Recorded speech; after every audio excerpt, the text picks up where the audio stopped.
네, 반갑습니다. 11월 8일 금요일 아침 시황입니다. 자, 다우지수는 약간 보합, 움직임이 거의 없었고요.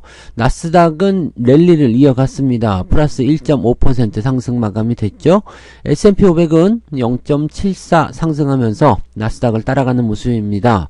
자, 미국 시장 분위기는 좋다, 이렇게 볼 수가 있겠죠. 특히 이 빅테크 관련 기업들의 상승 랠리가 계속 이어지면서 이제는 이런 생각 들 수밖에 없어요. 아우, 부럽다. 그죠? 네. 엔비디아가 사상 최고치 다시 쓰고요.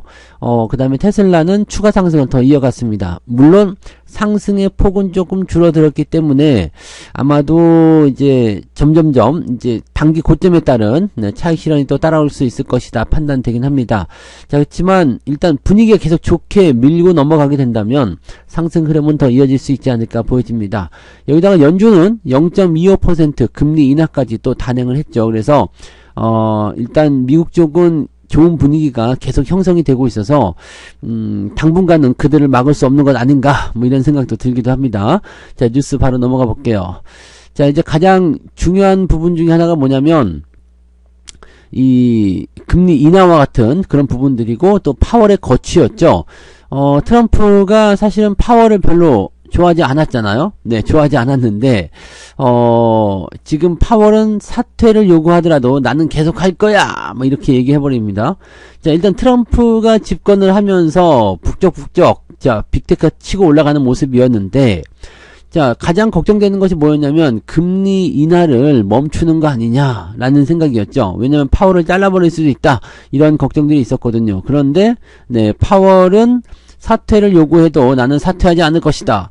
대통령이 나를 해임할 수 없을 것이다. 네, 파월은 계속 간다. 그런 얘기가 나와버린 거죠. 그래서 일단은 이 통화 정책에 대한 부분들은 안정화될 것이다 라는 기대감이 생기게 된 거고요. 또 12월 달에는 금리 인하를 배제하지 않겠다. 네, 그냥 계속적으로 금리 인하 해주겠다, 이런 식으로 얘기를 하고 있는 것이기 때문에 지금 당장 금리에 대한 어떤 부담감이 쌓이지는 않는다라고 볼 수가 있는 내용이 되겠죠. 자, 뉴스를 한번 보도록 할게요. 자, 연준에서 지금 일단 0.25% 금리를 인하했습니다. 이렇게 되면은 우리나라도 금리 인하를 추가적으로 더 진행을 할 수도 있겠죠. 금리 인하를 하지 않을 수는 없을 것 같아요. 왜냐면 우리도 뭔가가 필요하긴 하잖아요. 경기 부양을 하든 뭘 하든 필요하기 때문에 금리 인하를 해야 되고, 미국이 계속해서 금리를 낮추고 내려오게 된다라고 한다면 우리 입장에서는 뭔가 필요한 상태에서 우리도 금리 인하를 단행하게 될 수 있다라고 볼 수 있는 거죠. 또 12월 달에도 금리 인하를 계속 하겠다는 얘기가 나왔기 때문에 지금 11월 28일이죠. 네, 그때는 이제 미국이 추수감사절 인데 우리나라는 금통위가 열립니다. 그래서 그때 금리를 낮출 것 같다라고 생각이 될 수가 있을 것 같아요. 네, 금리가 추가적으로 떨어지게 된다면, 자, 이제 집값이나 이런 것들에 대한 걱정을 지금 할 때가 아니죠. 네, 그래서 시장의 상승이 일단 먼저 진행이 돼야 되기 때문에 주식시장의 어떤 활성화를 위한 움직임들이 가장 우선적으로 나타나야 되지 않을까라고 생각이 좀 되겠습니다. 그 부분들 체크하시면 되겠고요.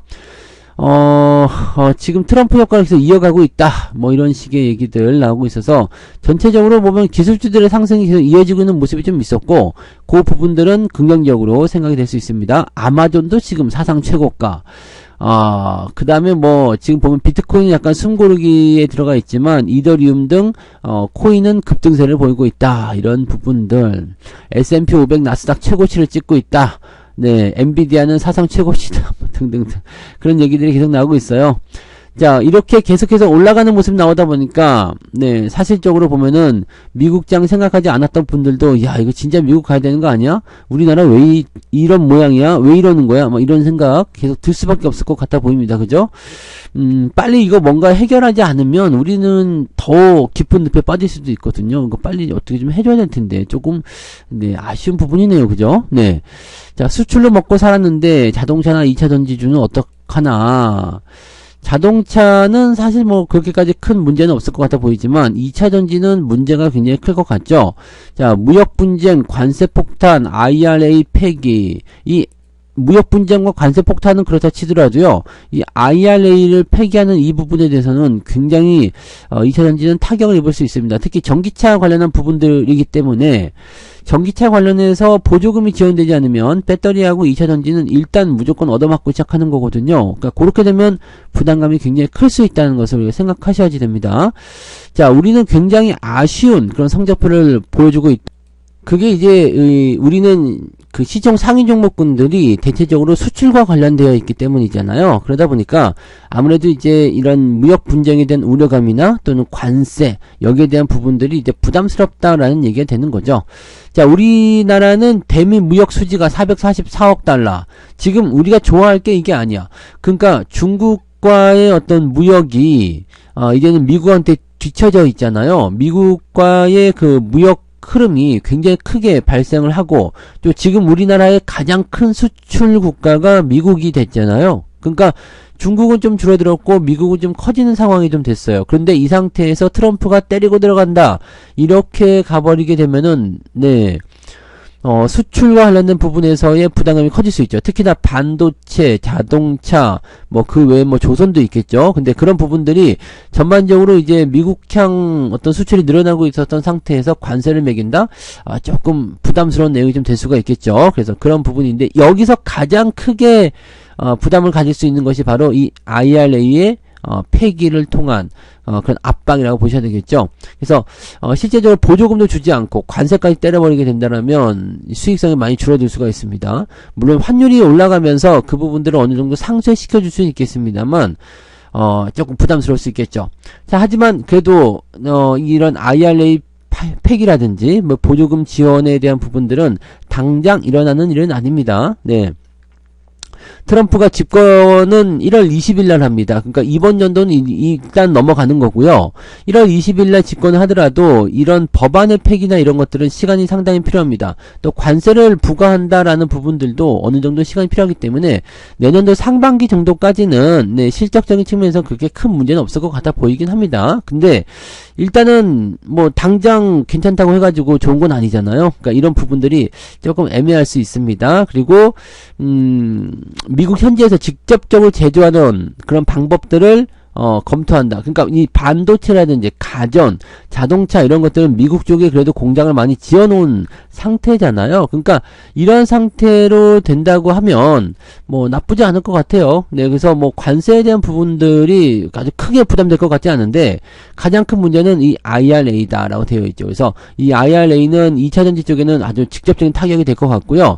자동차는 전기차 판매량은 계속 네, 둔화가 되고 있었던 모습이었기 때문에 당장 큰 문제는 아닐 것 같아 보여요. 하지만 네, 전기차 쪽에 대한 그런 부담감이 조금은 생긴다고 하더라도 하이브리드라든지 이런 쪽에 판매량이 늘어나게 되면 괜찮을 수 있다는 얘기죠. 그래서 그동안 이제 한국이 이 IRA 최대 수혜국으로 꼽혀왔었는데 이 중에 가장 문제되는 게 이제 LG에너지솔루션입니다. 이 보조금이 지금 없어져 버리게 되면 적자가 되는 겁니다. 그러니까 전체적으로 보면 이제 이 배터리하고 2차전지 쪽이 매우 네, 심각한 상황으로 될 수 있다라는 거. 이게 지금 문제죠. 그래서 아마 2차전지 쪽과 관련된 부분에서는 뭐 업황의 호전이나 뭐 그런 부분을 다 떠나서 조금 부담스러운 내용이 좀 나올 수 있다는 것을 좀 참고하셔야 될 것 같아 보여요. 네. 그런 내용들이라고 보시면 되겠고, 기술주들이 일단 계속 상승하는 흐름들을 보였기 때문에 지속적으로 이제 움직임이 좋다. 네. 자, 랠리의 가장 중요한 포인트는 트럼프 랠리와 그 다음에 사임을 하지 않는 파월 이렇게 되어 있다고 되어 있는 거죠. 그래서 우량주 쪽 상승도 굉장히 좋은 편이고요. 네, 기술주 움직임이 계속 좋았다라고 보시면 되겠죠. 네, 반독점 규제 완화에 대한 기대감도 나와서 이 엔비디아 입장에서는 굉장히 긍정적이겠죠. 시가총액이 1위인데 네, 2.24% 더 올라간 거예요. 애플은 네, 뒤로 밀려나 있지만 2.14. 근데 애플보다 더 많이 올랐죠. 그러면은 네, 시총 차이가 더 벌어지면서 1등으로 확실하게 들어가 있다라는 식으로 가고 있는 부분이죠. 자, 테슬라 같은 경우도 2.9% 상승 마감 네, 계속적으로 되어 있고요. 알파벳, 아마존도 각각 상승세를 보였다. 네, 메타도 조금 올랐네요. 네, 다 같이 올라갈 수밖에 없겠지만 네, 이렇게 진행이 좀 된 모습입니다. 그래서 전체적으로 이제 기술주 랠리와 함께 이 파월 의장이 향후 진행할 수 있는 안정적인 금융정책 이런 것들이 이제 투자의 어떤 심리를 많이 끌어올렸다라고 보시면 되겠습니다. 우리도 조금 이런 흐름에 같이 올라탔으면 하는 생각이 좀 드네요. 네, 그런 부분들이 있었고 대부분이 이제 보면 이제 금리 인하와 기술주 상승 이런 쪽으로 잡혀 있는 모습들이죠. 그리고 전기차는 니콜라를 제외하고는 일제히 또 상승 흐름을 보였다. 네, 그래서 2차전지 쪽에서도 뭔가 반등이 있지 않겠나 생각될 수도 있겠지만, 그 쉽지는 않을 것 같아 보입니다. 네, 아까 말씀드렸던 대로 그런 내용들이니까, IRA에 대한 부분들은 굉장히 좀 부담스럽다라고 생각을 반드시 해 주셔야 될 것 같아요. 대부분 이제 계속 그런 내용이고, 자, 조선주 관심도 굉장히 많잖아요. 조선주 백고동 얼마나 오를 것인가. 글쎄요, 일단 트럼프 효과가 지속되는 흐름 동안에는 계속 오를 수 있을 것 같아 보이긴 합니다. 근데 자, 일단은 뭐 당선자 효과겠죠. 그래서 일단 단기적 반등은 좀 어느 정도 이어질 것 같아요. 근데 장기적으로 봐도 분명히 상승 가능성이 있어, 조선주들은. 근데 한 가지 생각해야 될 것은 무엇이냐? 자, 한 번 정도는 때리고 들어간다는 거지. 그래서 단기적으로 상승하는 포인트에서 차익 실현에 대한 부분이 좀 필요할 수도 있습니다. 그런 부분들은 한번 참고하고 가시면 좋지 않을까라고 생각이 듭니다. 그래서 지금은 이제 단기 급등이 이어지고 있으니까 또 분위기가 계속적으로 밀고 가는 모습이기 때문에 일단 지금 놔두세요. 지금은 놔두되 대신에 한 번 정도 흔들릴 때 조정이 들어갈 수 있다. 근데 여기서 생각할게, 조정이 깊게 들어갈 것이냐, 살짝 들어갔다 다시 올라갈 것이냐에 대한 문제인데, 지금 조선주 같은 경우는 네, 미국이 지금 트럼프가 대놓고 콕 집어서 얘기한 거죠. 미국의 조선업은 한국의 도움과 협력이 필요하다. 네, 뭐 보수, 수리, 또 군함, 네, 이런 것들에 대한 부분들을 잘 알고 있기 때문에 여기에 대해서 우리가 좀 더 깊은 얘기를 나누자, 뭐 이런 식으로 얘기를 했다고 합니다. 그러다 보니까 빵빵 치고 올라간 건데, 실제로 이런 것들은 이제 공치사에 대한 이야기일 수도 있지만, 아무튼 그런 쪽으로 얘기를 한 것은 맞아요. 그러면 이 조선업에 대해서 좀 우리가 알아보게 되면, 중국 같은 부분과, 중국하고 지금 한국이 어떻게 보면 조선업에서 뭐 큰 네, 덩어리를 차지하고 있잖아요. 근데 미국은 중국을 싫어하겠죠? 네, 그러니까 때리고 들어간 상태에서 미국이 유럽 쪽으로 네, 이런 거 있죠. 액화천연가스 뭐 이런 것들 수출 이런 것들을 해야 되는데, 중국에게는 배를 만들기 싫어. 그러면 우리나라 쪽으로 수주를 줄 것이다. 라는 식으로 갈 수는 있겠죠. 그래서 그런 부분들. 네, 아무튼 뭐 이런 내용들인데, 조금 지켜볼 필요 있습니다. 네, 단기적 상승에 대한 포인트는 분명히 있어요. 그래서 올라가는 동안은 계속 지켜보시되, 네, 주가가 좀 흔들리는 모습이 나오게 된다면 그 상태에서는 살짝, 네, 조정을 받을 수 있다라는 거. 여기서 팔고 다시 갈 것인지 아니면, 조정을 감안하고 장기 추세 넘어갈 건지는 그때 결정하시면 됩니다. 팔고 아래쪽에서 다시 살 수도 있지만 재수없으면 네, 못 사는 수가 생기겠죠. 네.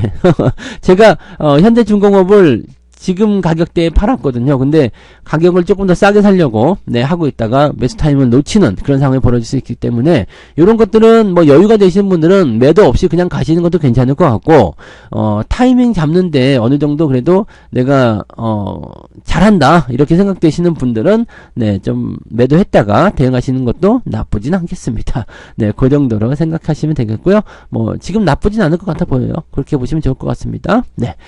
외국인들이 계속 주식을 팔고 있는 거, 지금 3개월째 셀코리아 나오고 있다는 건데, 10월 달에도 무려 주식을 4조 3천억을 팔았는데, 이 중에서 지금 매도가 가장 많이 나온 것이 이제 삼성전자였죠. 이제 삼성전자 쪽에서는 이제 매도가 확실히 줄어드는 모습을 계속해서 보여주고는 있는데, 이게 어느 정도까지, 이제 계속 될 것인가, 또, 이제 우리는 매도가 줄어드는 것도 중요하지만, 매수 전환되는 게 굉장히 중요하단 말이에요. 그러니까, 그렇게 된다면 네, 가능성은 있겠다라고 판단이 좀 되거든요.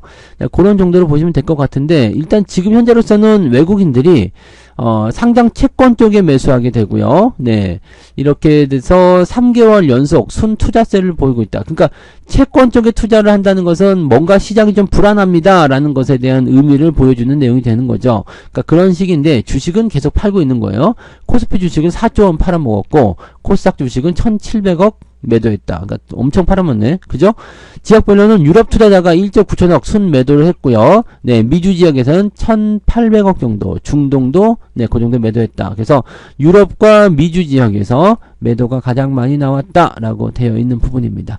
이 셀코리아가 계속된다라면은 아무래도 부담이 좀 됩니다. 네, 계속 부담이 될 수밖에 없기 때문에 이런 것들은 이 금융당국에서 뭔가 해줘야 돼. 우리나라를 네, 팔지 않고 살 수 있게끔 만들어주는 효과가 뭐가 있을까? 이런 걸 생각해 줘야 되거든요. 지금 딱 보더라도 국내 증시가 굉장히 위험하다 라는 식으로 나오는 부분인 거고, 위험하기 때문에 투자는 뭐 해야 될 수밖에 없지만, 네, 주식은 안 할래, 채권에다 할래, 이런 식으로 얘기가 나오는 거잖아요.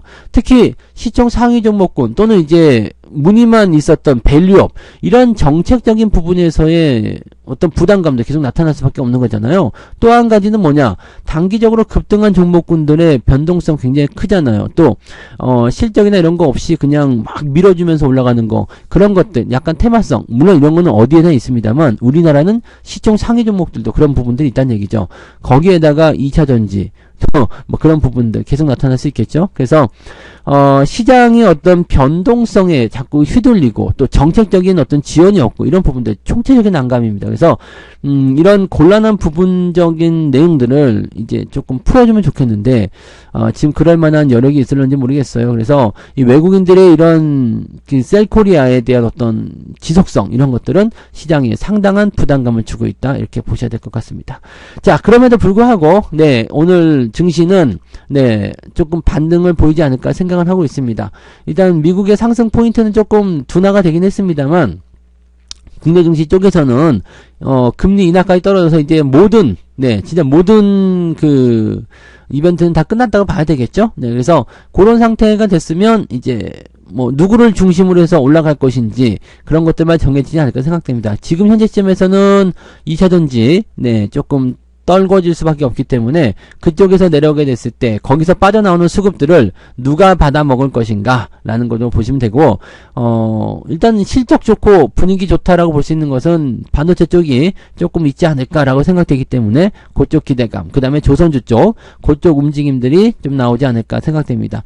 뭐 은행주나 다른 쪽은 뭐 보합 수준을 유지하거나 그러지 않을까 생각되고요. 일단은 고금리 기조를 유지할 수 있었던 부분에서 은행주가 관심을 좀 있었지만 지금 파월이 금리를 계속 낮추겠다 얘기가 나와서 은행주들의 랠리가 계속 이어질 수 있을지는 생각해 볼 필요가 있겠죠. 그래서 지금 빠져나오는 수급들은 다른 쪽으로 이동할 가능성이 있다라고 생각하셔야 됩니다. 그래서 반도체가 올라가게 된다면 시장 분위기는 일단 괜찮을 것 같은데 변동성, 종목당, 업종별 움직임들은 계속적으로 좀 변화는 있을 것 같다. 이 정도까지만 생각해 주시면 되겠네요. 그죠? 네.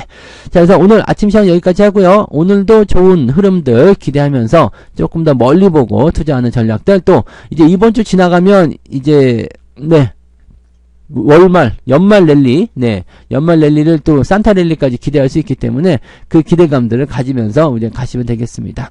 좋은, 네, 분위기가 형성되기를 기대하면서 오늘 아침 시장 마칩니다. 저는 장중시장에서 다시 올게요. 고맙습니다. 본 방송에서 제공되는 모든 정보는 투자 판단의 참고 자료이며 투자의 최종 책임은 본 방송을 이용하는 본인에게 있습니다.